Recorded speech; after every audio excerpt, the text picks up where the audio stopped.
cómo se aplica el criterio a otros casos. Si el argumento va a ser la protección constitucional de la familia, nuevamente, se estaría, en pocas palabras, impidiendo un desalojo contra hermanos, contra primos, contra padres, contra hijos. Entonces, un poco como que la Corte abre mucho el abanico de posibilidades y está, pues, impidiendo desalojo contra familiares, lo cual podría también terminar siendo contraproducente.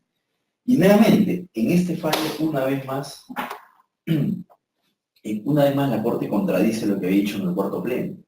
Porque si ustedes recuerdan lo que había dicho en el cuarto pleno, como dije hace un momento, el criterio era, para que no te voten por desalojo, tienes que mostrar un acto jurídico.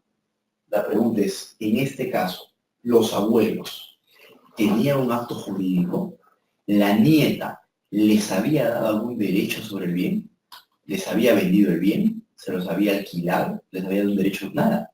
Entre la demandante, que era la nieta, y los demandados, que eran los abuelos, no había nada, no había ningún acto jurídico.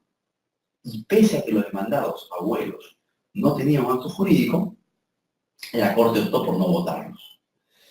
Entonces, nuevamente, la Corte contradiciendo al cuarto pleno. El cuarto pleno había dicho, si no tienes acto jurídico, te vas. Acá que ha dicho, señores demandados, por más que ustedes no tienen un acto jurídico, se quedan. ¿Y por qué se quedan? Porque hay que proteger al anciano y a la familia. Entonces, estos dos primeros fallos, un poco como que corrigen, adecúan lo que la Corte había dicho, había dejado por sentado en el cuarto pleno casatorio. Perdón. Vamos a la tercera casación, ¿no? Ya hemos visto las dos primeras, desalojo de suegra contra nuera. La segunda fue desalojo contra los abuelos, ¿no? Y vamos a la tercera sentencia. Ahora, antes de entrar a la tercera sentencia, si ustedes me preguntan a mí, ¿cómo creo yo debieron defenderse los abuelos? Creo que el argumento, antes que recurrir a la pena del juez, decirle, señor juez, mire, son ancianos, no tienen dónde vivir, creo que el argumento legal podría estar mucho mejor estructurado. Por ejemplo, si estos señores, estos abuelitos, están en una situación de abandono, en virtud del cual no tenían a dónde irse a vivir, esos abuelitos, contra la nieta, ¿qué derecho legal tienen? Tienen el derecho a exigir alimentos, porque son familiares directos, son ascendientes directos de la nieta. Entonces, ¿qué podrían haber hecho los abuelos? Señor juez, nuestra nieta está obligada por ley a pasarnos alimentos. ¿Y qué significa alimentos? ¿Solamente comida? No. Alimentos significa todo aquello que nos permita comer, vestirnos, donde vivir. Entonces, si nuestra nieta quiere que nos vayamos de la casa, muy bien, pero que primero cumpla con su obligación alimentaria, que nos dé una suma dineraria lo suficientemente amplia como para tener donde irnos a vivir, porque por ley está obligada a pasarnos alimentos. Entonces, supongamos que nuestra nieta no tiene plata para darnos y que nos vayamos a ir a otro lado. Muy bien, entonces nosotros nos vamos a quedar viviendo en su casa hasta que no nos garantice que no va a pasar alimentos. ¿Cómo se llama eso? Derecho de retención. Nosotros nos vamos a quedar en este bien hasta que la deuda que ella tiene con nosotros, ¿qué deuda? La deuda alimentaria no esté lo suficientemente garantizada. Si ella quiere que nosotros nos vayamos a otra casa, que no dé plata, alimentos y nos vamos. Pero si no va a dar plata, nos quedamos acá hasta que nos garantice que no va el dinero. Esa, por ejemplo, sería una defensa mucho más adecuada, porque antes que recurrir a argumentos que no tienen respaldo formal, legal, es mejor recurrir a ese argumento. Cuando un familiar que está desprotegido, en situación de precariedad, de abandono, que no tiene cómo subsistir, cómo mantenerse, lo quiere votar su hijo, su papá o su nieto, no lo sé. El mejor argumento es usar los alimentos. Me quiere votar mi hijo de la casa. No tengo dónde irme a vivir, no tengo un trabajo, ya soy muy anciano. mi hijo está obligado a darme alimentos. Si me da alimentos, yo me voy. Con la plata que me dé, me voy a ir a otro lado. Pero si no me da la plata, me quedo en la casa hasta que no me garantice el pago de los alimentos. Esa puede ser, creo yo, una defensa mucho más eficaz ante una demanda de desalojo. Podría ser. Bueno, vamos con el tercer caso. Acá hay un error, acá debiera decir simplemente desalojo contra el poseedor ilegítimo. A ver, ¿en qué consistió este caso? Este caso es muy importante, ¿eh? Porque con el cuarto pleno, casatorio, había quedado del todo claro que el desalojo es una herramienta procesal que permite votar no a cualquier poseedor, sino al poseedor que no tiene título, al invasor, por ejemplo, ¿no? O aquella persona que yo recibo de buena gana en mi casa y luego no se quiere ir. Entonces, contra ese tipo de poseedor que ni siquiera tiene título, procede el desalojo. ¿Y qué tal si yo quiero votar a un poseedor que tiene título, por ejemplo, pero su título es nulo o es ineficaz?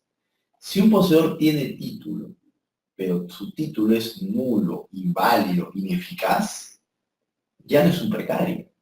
¿Es un poseedor ilegítimo? Sí, es un poseedor ilegítimo, pero no un precario. El precario es aquel que no tiene nada. El ilegítimo, en cambio, es uno que teniendo título, el título tiene un defecto, tiene un vicio. O es nulo, o se ha resuelto, o se ha anulado, o es ineficaz. Una serie de cuestiones, ¿no? Entonces, ¿cómo yo voto? ¿Cuál es el remedio para votar del bien a un poseedor precario? El desalojo. ¿Y cuál es el remedio para votar a un poseedor ilegítimo que no quería irse? La acción reivindicatoria.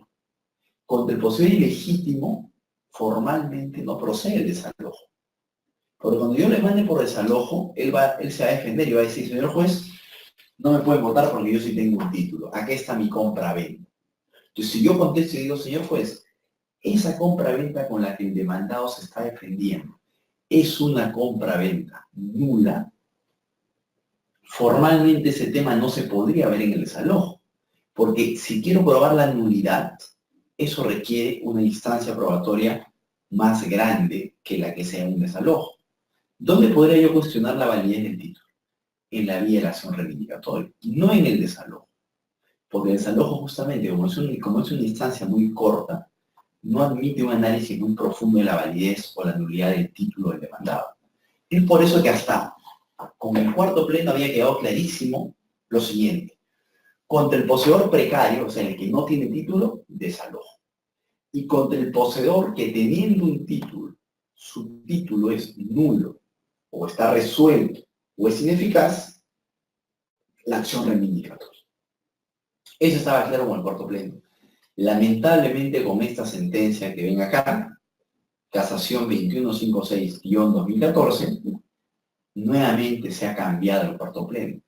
¿Qué ha dicho la Corte Suprema? Atención, ha dicho, si en el desalojo el demandado se defiende mostrando un título, con lo cual teóricamente ya no sería precario porque tiene un título, ello no será impedimento para que la demanda de desalojo proceda. O sea que puedo desalojar a alguien que tiene título, sí, dice la Corte Suprema. Pero siempre que su posesión sea ilegítima. Vean, ¿eh? La Corte expresamente está diciendo, una persona con título sí puede ser desalojada. Oye, pero el desalojo procede solamente contra el precario. Y el precario es el que no tiene título. Si esta persona tiene título ya no es precaria, ya no podríamos desalojarla. No, sí se puede, dice la Corte. Una persona con título puede ser desalojada. Siempre que, ¿qué ha dicho? Que su posesión sea ilegítima. Y la Corte dice, ¿cuándo hay posesión ilegítima? En los siguientes casos. Primero, cuando el título con el que se defiende el demandado sea nulo. Y acá viene el problema con el cuarto pleno. En el cuarto pleno casatorio, yo les había comentado, perdón, En el cuarto pleno casatorio, la Corte Suprema había dicho, es posible dentro del desalojo analizar si el título con el que se defiende el demandado es nulo. Es posible que dentro del desalojo se haga un juicio de validez o nulidad del título con el que se defiende el demandado. La Corte había dicho en el cuarto pleno, sí, es posible analizar la nulidad del título del demandado, pero siempre y cuando esa nulidad sea manifiesta. O sea, cuando sea una nulidad que no requiere mayor prueba, cuando sea una nulidad que todo el mundo puede ver desde lejos. Les doy un ejemplo, en donde estamos en un caso de nulidad manifiesta. Yo los demando por desalojo a ustedes, ¿de acuerdo? Los demando por desalojo. Y ustedes se defienden del desalojo mostrando un contrato de donación que yo le firmé a ustedes. Señor juez, Alan no me puede votar porque aquí está la donación que él me hizo de esa casa, de la cual ahora me quiere votar. Pero resulta que este contrato de donación que yo le firmé, ¿dónde está? En un documento privado. Pregunta, ¿una donación en documento privado es un contrato válido o inválido? Automáticamente este es un contrato nulo. ¿Por qué es nulo? Porque la ley expresamente ha dicho que la donación de una casa no puede hacerse en un papel cualquiera. Tiene que hacerse en una escritura pública. Y la donación que no está en una escritura pública es una donación nula. Pregunta, cuando el juez agarre la donación con la que ustedes se quieren defender y mire el papel, ¿se va a dar inmediatamente cuenta que este contrato es nulo? Por supuesto, porque basta con ver el documento para darse cuenta que no es una escritura pública. Esa, por ejemplo, es una nulidad manifiesta. ¿Por qué? Porque no hay que llamar a un perito para que analice el documento. No hay que someter el documento a una pericia, a una grafotecnia, a un análisis muy riguroso, no. Basta con verlo y uno se da cuenta que eso no es un escritura pública. Y automáticamente ese contrato es nulo. No solamente nulo, es manifiestamente nulo. En el cuarto pleno casatorio la Corte había dicho, este tipo de nulidad sí puede ser vista en un desalojo. Pero repito, este tipo de nulidad, o sea, la nulidad manifiesta. ¿De acuerdo? ¿Cuál no sería una nulidad manifiesta? Yo los demando por desalojo a ustedes. Ustedes se han metido a mi casa. ¿Están viviendo ahí? Es mi casa. Yo los demando por desalojo. El juez los notifica con la demanda. ¿Y ustedes cómo se defienden? Ustedes sacan un contrato de compra-venta que yo les he firmado. Y es un contrato de compra-venta en un documento privado. ¿Esa es mi firma? Sí, es mi firma. Una compra-venta, para ser válida, ¿tiene que ser en una escritura pública? No. Una compra-venta en un documento privado es perfectamente válida y está bien hecha. Entonces usted dice, señor juez, tengo esta compra-venta que Alan me ha dicho de esta casa de la cual no me quiero votar. Esta compra-venta, ¿qué probaría? Que ustedes son los propietarios. Yo ya no. Entonces, si ustedes son los dueños, gracias a esta compra-venta, yo no los puedo votar de la casa. Pero yo digo, señor juez, un momento. Esa compra-venta es cierto. Yo la he firmado. Pero es una compra-venta nula. Porque yo la firmé porque el señor me puso una pistola en la cabeza y me dijo que si no la firmaba me mataba. Había un vicio en la voluntad. Había una amenaza para hacer el acto jurídico. Por ende, esa compra-venta está viciada. Pregunta, para que el juez crea eso, pues, ¿es facilito creer eso? O sea, el juez, ¿es fácil probar eso? Esa amenaza que hubo, no es sencillo.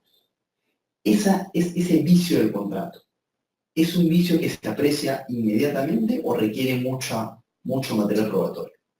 Mucho material probatorio, porque tal vez ni siquiera existe prueba para acreditar eso. Ese contrato de compra-venta, por ejemplo, sería un contrato, de acuerdo, nulo si es que en verdad tuvo amenaza, pero no es una nulidad manifiesta, porque no se puede probar inmediatamente. Hay que recurrir a una serie de pruebas para poder acreditar que en efecto hubo una amenaza. Mientras no se pruebe la amenaza, nadie puede sospechar de la nulidad de este papel. Entonces, vean la diferencia entre un contrato manifiestamente nulo y un contrato que es nulo, pero que no es manifiesta la nulidad. ¿Cuál de las dos nulidades podría ser vista en un desalojo? La primera, la nulidad manifiesta. Pero ¿qué ha dicho la Corte Suprema en esta sentencia? La Corte ha dicho, cabe desalojar al poseedor ilegítimo. ¿Y cuándo hay posesión ilegítima? Cuando una persona cuenta con un título que tiene una nulidad. ¿Qué le faltó a la Corte acá? Poner nulidad manifiesta. En este fallo la Corte que ha dicho, dentro del desalojo se puede analizar si el título del demandado es nulo o no es nulo. Y no se preocupó por decir siempre que sea una nulidad manifiesta, no. Ha dejado abierta la cuestión, ha dicho, en el desalojo es posible analizar si el título con el que se defiende el demandado es nulo. Ya no importa que sea nulidad manifiesta, cualquier nulidad puede ser analizada dentro del desalojo. Ese es el fallo de la Corte Suprema, de la casación 2156-2014. Pregunta, ¿este fallo contradice al cuarto pleno? Por supuesto que lo contradice, porque el cuarto pleno había dicho, solo se puede analizar en el desalojo nulidades manifiestas. ¿Qué ha dicho el fallo? No, en el desalojo se pueden analizar nulidades en general, sean o no sean manifiestas. Con lo cual, nuevamente, hay una contradicción con el cuarto pleno, como podrán darse cuenta. Entonces, esta sentencia es peligrosa, porque ¿a qué va a llevar esta sentencia? Que mañana, cuando yo quiera votar a alguien del inmueble, lo voy a mandar por desalojo. ¿Y con qué se va a defender tal vez con una compra-venta? Yo voy a decir, señor juez, esa compra-venta es nula porque ha sido simulada, porque no lo sé, una serie de cuestiones. Esos temas antes no podían ser hechos en un desalojo. Antes, ¿qué habría tenido que pasar? El juez habría dicho, señor demandante, usted me está planteando un tema que yo no puedo ver dentro del desalojo, yo no puedo verlo acá porque es una vía muy corta, usted demande por acción reivindicatoria. Y será en la acción reivindicatoria donde veremos si es nulo o es válido el título de demanda. Porque en el desalojo no se puede. Antes era así. Pero con este fallo, ¿qué va a pasar? Que el juez ya no va a poder decir, señor demandante, lo siento, en el desalojo yo no puedo ponerme a analizar una nulidad que es tan difícil de probar. No, porque ya la Corte ha dicho, pues, en un desalojo se puede analizar cualquier nulidad. Entonces, la consecuencia va a ser que mucha gente ya no va a demandar acción reivindicatoria, de frente a demandar desalojo, tratando de meter en el desalojo una controversia que teóricamente le corresponde ser vista en la acción reivindicatoria.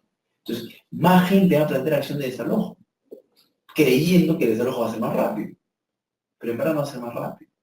Porque si vamos a meter en el desalojo una controversia que es mucho más compleja, ¿qué va a pasar con el desalojo? Va a engordar, se va a ensanchar cada vez más. Y si el desalojo se ensancha, ¿qué significa? Que va a demorar más tiempo.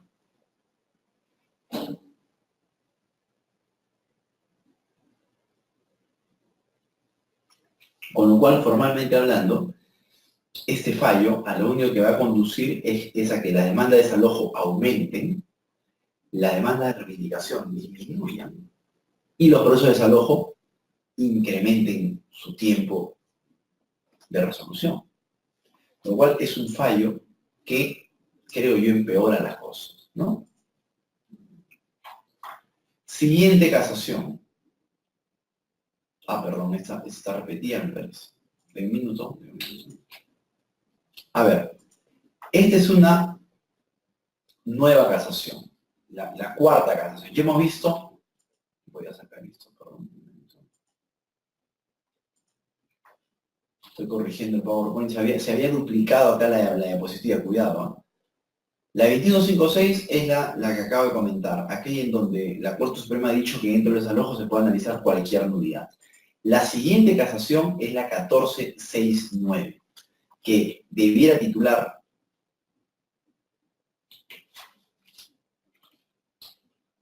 Desalojo contra el constructor, ¿correcto? ¿Qué había pasado en este caso? Les cuento el caso brevemente.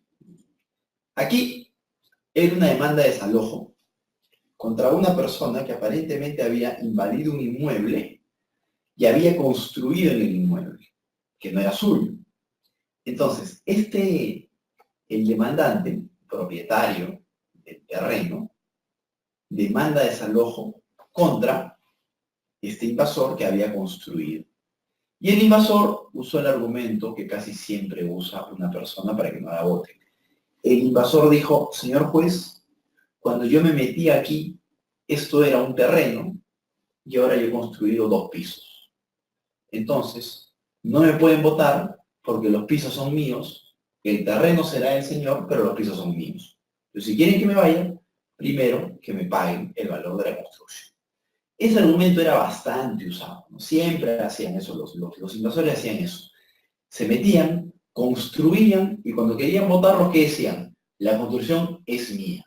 ¿Quieren que me vaya? Que me paguen primero la construcción. Este tema ya se acabó, se zanjó con el cuarto pleno casatorio. La Corte correctamente, en el cuarto pleno, como ya tuvimos oportunidad de ver, ¿qué dijo? Quien construye, un invasor, por el hecho de que construya en el bien que ha invadido, no significa que se haga dueño de lo que ha construido. Lo que el invasor construye sigue siendo ¿de quién? Del dueño del terreno, porque la construcción es parte integrante del terreno. Si un invasor se mete a mi terreno y construye 3 pisos, los 3 pisos siguen siendo míos. Una persona por construir en un terreno ajeno no se hace propietario de lo construido. ¿De acuerdo? Entonces, ahora, el constructor podría tener derecho a que por lo menos se le pague el valor de la construcción. La Corte ha dicho, en el cuarto pleno casatorio, tal vez tiene derecho a que se le pague. Va a depender de muchas cosas. Pero si quiere que se le pague por el valor de lo que ha construido, ese invasor tiene que demandar en otro proceso judicial la famosa accesión. Con la accesión, el invasor que construyó puede lograr que se le reconozca, se le pague el valor de lo construido. Pero ese tema tiene que demandarlo en otro proceso judicial. En el desalojo que se plantea contra el invasor que ha construido, su argumento de que no me pueden votar porque he construido no camina, no sirve. El invasor haya o no haya construido, siempre se le vota, inmediatamente. El haber construido no es un argumento legal para permitir que el invasor se quede en la casa. Se le vota automáticamente y si ese invasor quiere recuperar la plata que invirtió en la construcción, tendrá que demandar en otro proceso judicial al propietario que lo ha votado para que le reembolse lo que gastó en la construcción. Ese fue el criterio del cuarto pleno casatorio. Y en esta sentencia que ustedes ven acá, la Corte Suprema ratificó ese criterio, lo aplicó correctamente. Correctamente, como le digo, en este caso era el desalojo contra un constructor. La Corte dijo, señor constructor, aplicando el cuarto pleno casatorio, el hecho de que usted haya construido no le da ningún derecho a estar en el bien, usted sigue siendo un invasor, lo que ha construido no es suyo, lo que ha construido sigue siendo el dueño del terreno, así que usted se va. Desalojo fundado. Si usted quiere recuperar la plata que gastó en la construcción, demande al propietario por accesión y pídale que le reembolse ese dinero. Hasta ahí, esta sentencia casatoria 4069 sigue al pie de la letra al cuarto pleno casatorio. No habría ningún problema. El problema viene en uno de los considerandos de la sentencia. En una parte de la sentencia, ¿qué dice la Corte Suprema? Lo que sí me parece un error.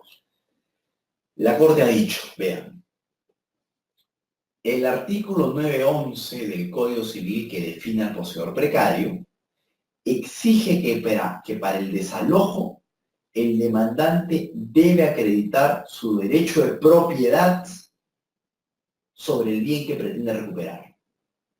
O sea, ¿qué está diciendo?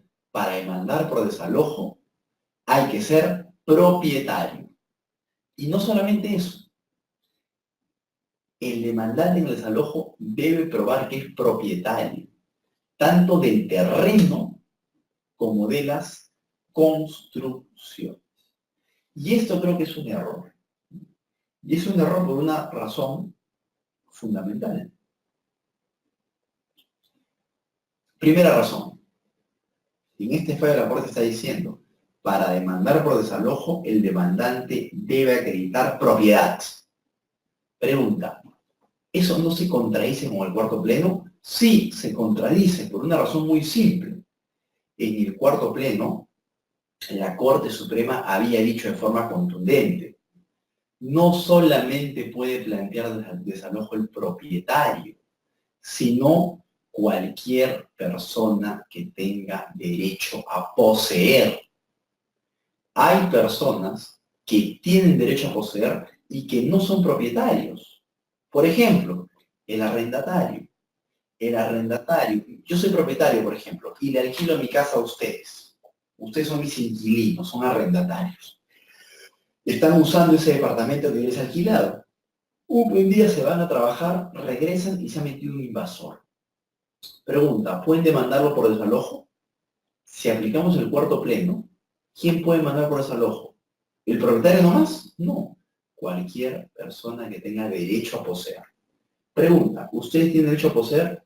Por supuesto. ¿En dónde radica el derecho a poseer? En su contrato de arrendamiento. Aplicando el cuarto pleno, ustedes como arrendatarios pueden demandar desalojo perfectamente. Aplicando este fallo, no. Porque este fallo, ¿qué dice? ¿Quién plantea la demanda de desalojo? El propietario. Este fallo, aplicando al pie de la letra este fallo, el arrendatario no podría demandar desalojo. Algo que sí podría hacer si nos ceñimos al cuarto pleno casatorio. Que vean la contradicción. Otro ejemplo. ¿Quién más, según el cuarto pleno casatorio, sí puede mandar desalojo pese a no ser el dueño? El arrendatario, ya lo expliqué, el usufructuario. Una persona toma un usufructo, un inmueble por 20 años. Le paga la renta al propietario y está usando y disfrutando del bien. El año 10 se mete un invasor. El usufructuario puede demandar por desalojo, según el cuarto pleno, un usufructuario, pese a que no es propietario, sí tiene derecho a la posesión. ¿Dónde radica su derecho a la posesión? En su contrato de usufructo que se lo da al propietario. Ahí radica su derecho a la posesión.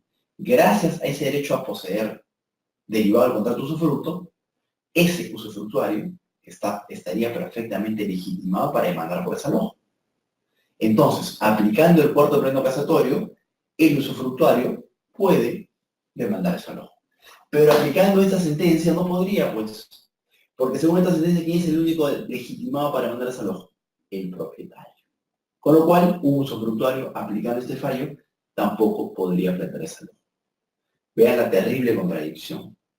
Nuevamente, este es un fallo que debe ser corregido, porque así como esté el fallo, genera un gran problema. Dense cuenta. Y vamos con lo segundo. ¿Por qué también está mal? Porque dice,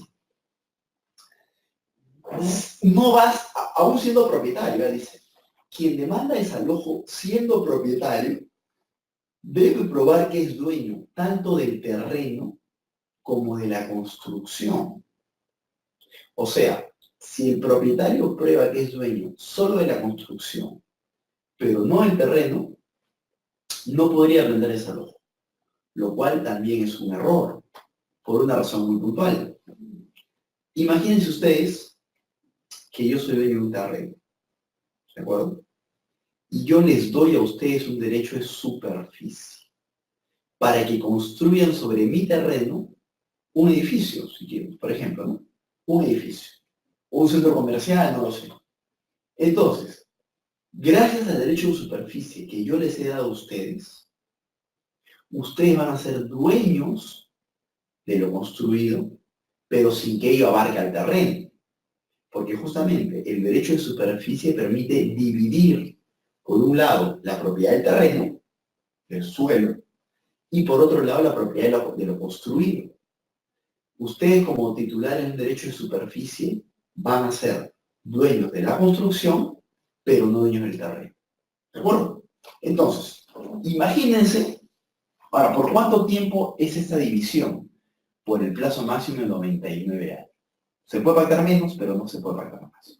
Entonces, asumamos que yo les hago un derecho de superficie por 40 años, ¿ya? Yo estoy en el extranjero, ustedes están en el Perú, ustedes como superficiarios viven en ese edificio que han construido, ¿ya? Y obviamente me pagan una renta por eso, porque ustedes están usando el terreno que es mío. El edificio es de ustedes, pero el terreno, el suelo sobre el cual está levantado el edificio es mío. Ustedes me están pagando una renta anual, por ejemplo, ¿ya? Entonces, hemos dicho que este derecho de superficie está vigente por 40 años. Entonces, imaginen que han pasado 15 años y un invasor se mete a su edificio de ustedes. Pregunta, ¿ustedes lo pueden votar? Aplicando este fallo, esta sentencia casatoria, ¿ustedes son propietarios? Sí, son propietarios. ¿Pero son propietarios de qué? Solamente de la construcción, no del terreno. ¿Qué ha dicho la Corte? Si quieres votar a un invasor, tienes que probar tu derecho de propiedad tanto sobre el terreno como sobre la construcción. Pregunta, ustedes, gracias al derecho de superficie que yo les he dado, ¿ustedes pueden acreditar propiedad sobre la construcción? Sí. ¿Ustedes pueden acreditar propiedad sobre el terreno? No. Entonces, lamentablemente, ese derecho de superficie que ustedes tienen, al amparo de este fallo, no los habilitaría para votar al invasor. Porque para votarlo, según este fallo, hay que probar propiedad tanto del terreno como de la construcción. Entonces, ustedes como superficiarios no podrían demandar desalojo. Porque ustedes solo pueden probar propiedad sobre qué? Sobre la construcción, no sobre el terreno. Entonces, ¿qué hacemos? Bueno, yo les digo, señor, no se preocupen. Yo voy a ir al Perú, yo como dueño del terreno, yo voy a demandar desalojo contra este invasor, contra este sinvergüenza. Muy bien. Llego al Perú y yo como dueño, como propietario, demando desalojo.